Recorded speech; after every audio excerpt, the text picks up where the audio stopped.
Eu sou Manuel Carvalho e este é o P24. António Costa na sua cadeira de sonho. Os três principais blocos políticos do Parlamento Europeu reuniram-se, decidiram e António Costa tem lugar garantido na sua cadeira de sonho, a presidência do Conselho Europeu. Marcelo Rebelo de Sousa foi célere a declarar a alegria de Portugal com um acordo para a sua nomeação. Deve-se ter recordado o discurso de tomada de posse do governo de maioria de Costa, quando avisou para não ter veleidades de ir para Bruxelas, a menos que entregasse o seu partido ao incómodo de uma eleição antecipada. Deve-se igualmente ter recordado da decisão tormentosa que tomou quando, na sequência do parágrafo da Procuradora-Geral e da demissão do então Primeiro-Ministro, não perdeu tempo e decidiu convocar eleições antecipadas. A história parece perfeita. Com uma crise política grave a colorir as primeiras páginas, muitas dificuldades pelo meio, até ao final feliz do anúncio desta terça-feira. António Costa tem razões para celebrar por várias razões. A presidência do Conselho é um lugar certo para as suas capacidades de negociador, ou, por outras palavras, dispensa-o da dura tarefa de decidir e de fazer acontecer, como acontece na governação. António Costa é também um profundo conhecedor dos assuntos europeus e discute-os com uma paixão própria de quem os conhece e estudou profundamente. E com a escolha do seu nome, ultrapassa as barreiras judiciais e outras que pareciam ofuscar por muito tempo a sua carreira política. O espírito da celebração não se fica pela presidência ou pelo próprio.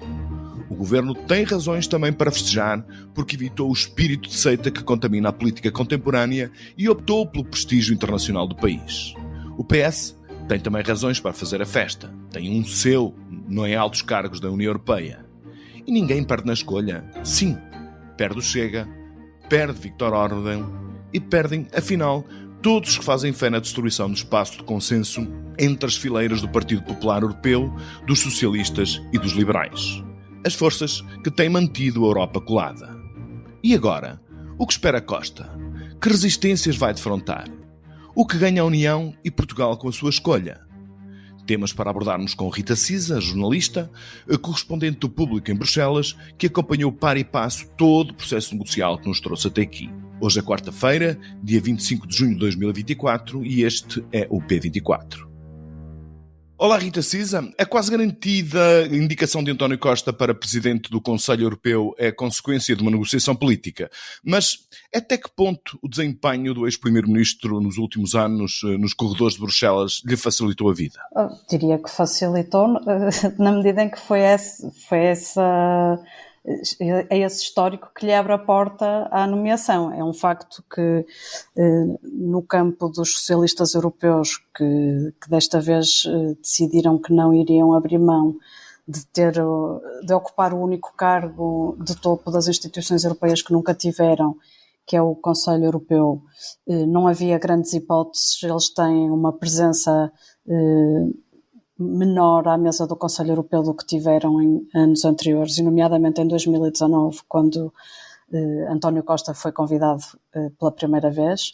E, portanto, apesar de já não ser um primeiro-ministro no ativo, a impressão que Costa causou nos seus parceiros durante foi quase uma década à mesa do Conselho Europeu, foi determinante para que eles decidissem avançar com o seu nome, em vez de tentarem fazer escolhas que envolveriam sempre, tendo em conta, lá está, o número muito reduzido de hipóteses, envolveriam sempre ter que desfazer um governo nacional para trazer alguém para Bruxelas. E, portanto, essa era uma perspectiva que, do ponto de vista da política interna dos países, quer dizer, é impensável que o chanceler alemão fosse deixar o governo para vir ocupar o cargo de presidente do Conselho Europeu. Ou presidente do governo espanhol também, não é? Enfim, houve uma certa dúvida de que isso pudesse ser uma jogada de Pedro Sánchez, mas na verdade, a partir do momento em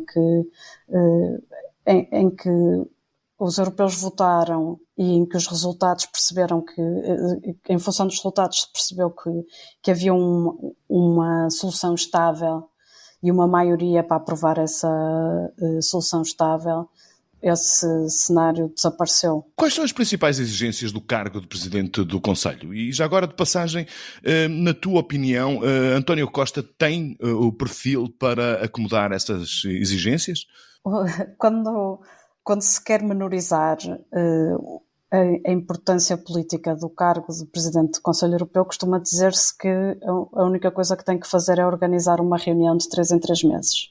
E, na verdade, é um bocado isso. Tem que reunir os líderes, portanto, os 27 chefes de Estado e Governo, e concertar com eles uma panóplia de indicações políticas, de orientações políticas. O que é que eu quero dizer com isto?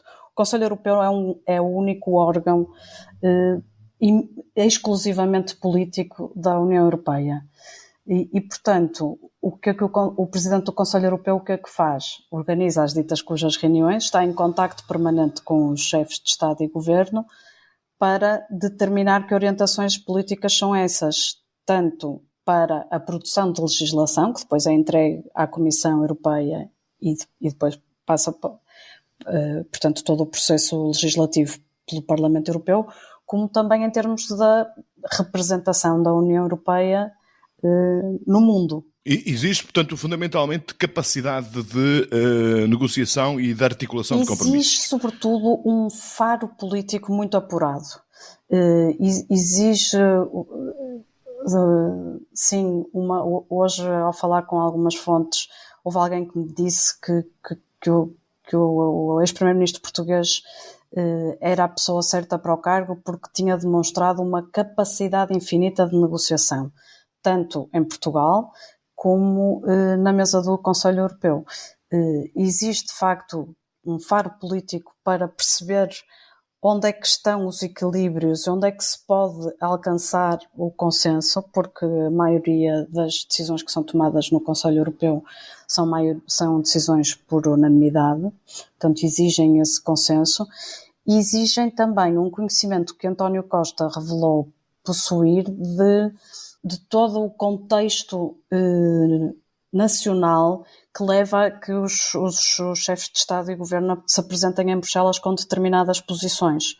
Eu lembro-me que, por exemplo, quando se começou a falar na questão da resposta à agressão da Rússia contra a Ucrânia, ou até mesmo da resposta da União Europeia quando a Ucrânia apresentou o seu pedido de adesão, que António Costa muitas vezes falava nas questões geográficas, nas questões da história, para justificar porque é que determinados líderes tinham esta ou aquela posição imediata, até mais epidérmica.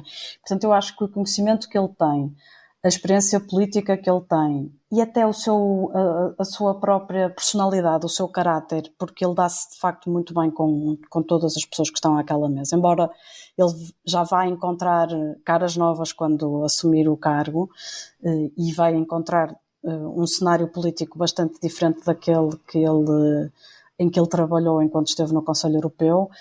Acho que sim, acho que será enfim, tem todos os ingredientes para poder desempenhar o cargo com sucesso. Para todos os efeitos, nós temos questões como as migrações, uma guerra que continua à porta de casa, início das negociações para a integração da Ucrânia e da Moldova, estagnação económica, guerra comercial com a China, avanço da extrema-direita que bate até às portas de Paris.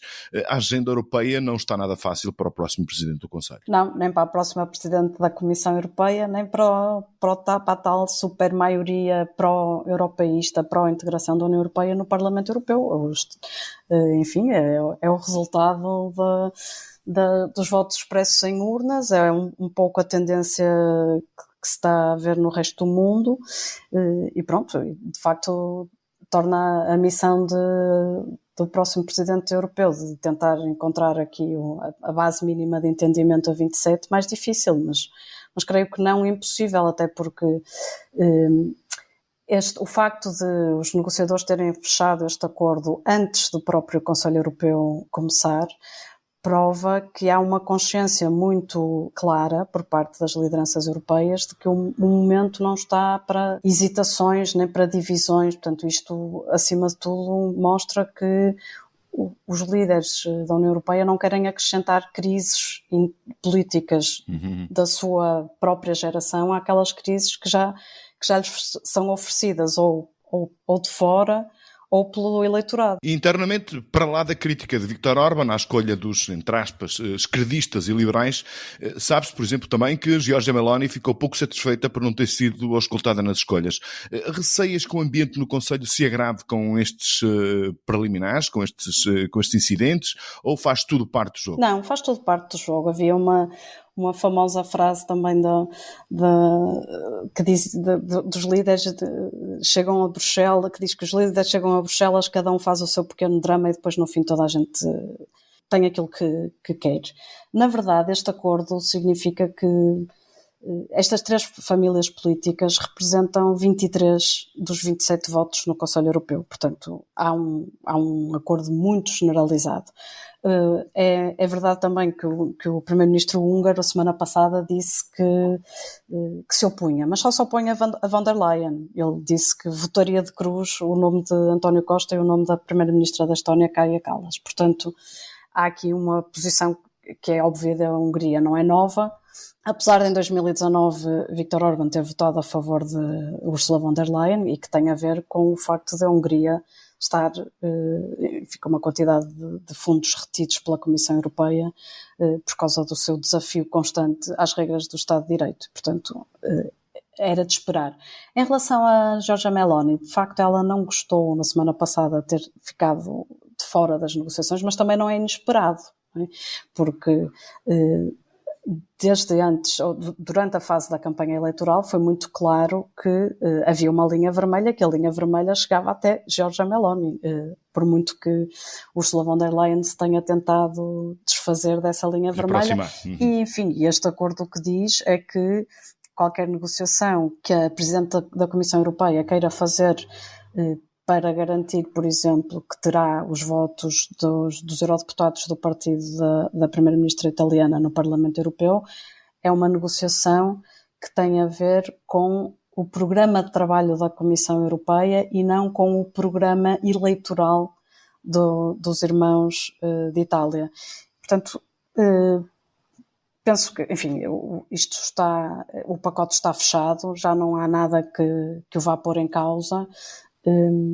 E agora acho que é manifesta a vontade de seguir para uma nova etapa, porque de facto os tempos não se avizinham nada fáceis, não se adivinham nada fáceis. E Portugal ganha alguma coisa para lá do prestígio com a escolha de António Costa? Enfim, isto é uma discussão mais caseira, mas como é que tu vês esta discussão? Ganha. Claro que ganha, porque desde logo ganha estar no centro da informação, não é? O Presidente do Conselho Europeu, de facto, é isso, é uma antena por onde passa toda a informação e obviamente, isso terá reflexos depois para Portugal. Quando Portugal for negociar, seja o que for, e vai ter que negociar dentro de muito pouco tempo um novo quadro financeiro plurianual, terá acesso à informação que outros países não têm, como é evidente.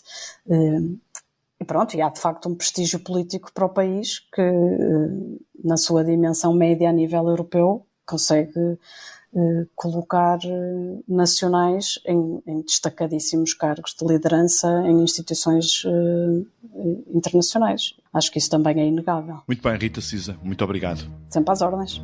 Portugal joga hoje com a Geórgia na última partida da fase de grupos e já sabe que ficará em primeiro lugar, aconteça o que acontecer. Em jogos destes, os treinadores costumam poupar os titulares mais desgastados e lançar jovens promessas. Roberto Martínez não parece seguir este caminho. Até a ver, é mais conservador até que Fernando Santos. Com ele, dificilmente uma maravilha como o espanhol Lamine Yamal, que fará 17 anos no próximo dia 13 de julho, seria até convocado. Por hoje, sabemos apenas que Diogo Costa e Ronaldo serão titulares. O resto, há que esperar para ver, mesmo sabendo que uma revolução está sempre fora da cabeça de Martínez. O P24 é um podcast do Público com música original de Ana Marques Maia. A sonoplastia deste episódio é de Ruben Martins. O Público fica no ouvido.